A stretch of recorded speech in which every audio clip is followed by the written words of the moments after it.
If you were to ask me what I do for a living and how I live my life, I would tell you I'm a translator. I'm a turgemanit. I translate from Hebrew to English, from English to Hebrew, from Hebrew to Aramaic, from Arabic to Hebrew.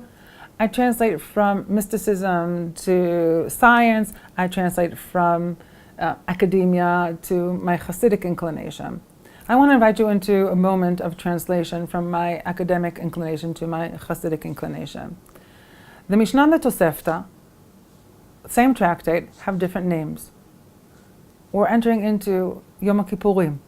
And indeed, in the Tosefta, it's called Kippurim. But in the Mishnah, it's called Yoma, in Aramaic, Hayom, the day.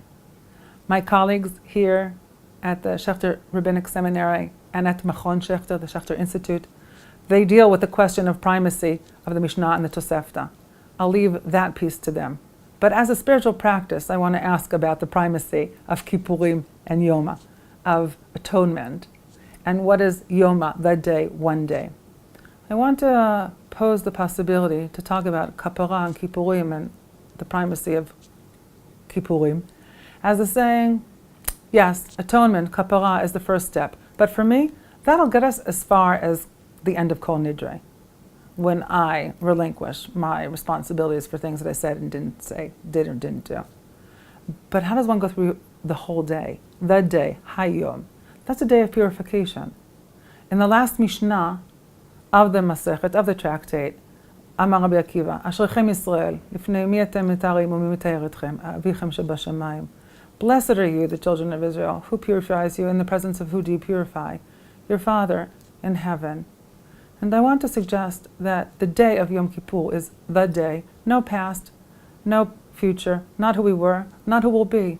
It's a day of being enveloped, and wrapped, and held by God, and being one in God's presence.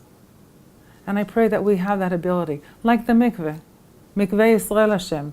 God is the mikveh of Israel. That is how Rabbi Akiva understands it. Not God is the hope of Israel, as the verse says, but God is the mikveh of Israel. And in the same way, when we come out of the mikveh, we are pure. I pray that we can indeed enter into Yom Kippurim with the kapara, with Yom Kippurim. Go through it and come out of it as Yoma, as the day of the one, the day that we are one with God. Come out of it b'tehara, come out of it tehorim, come out of it in purity, come out of it pure. And may we go through the year sharing our moments, both of kapara when needed, both of atonement when needed, primarily days and moments of tahara, of purification, of holiness. Gmar Chatima Tova.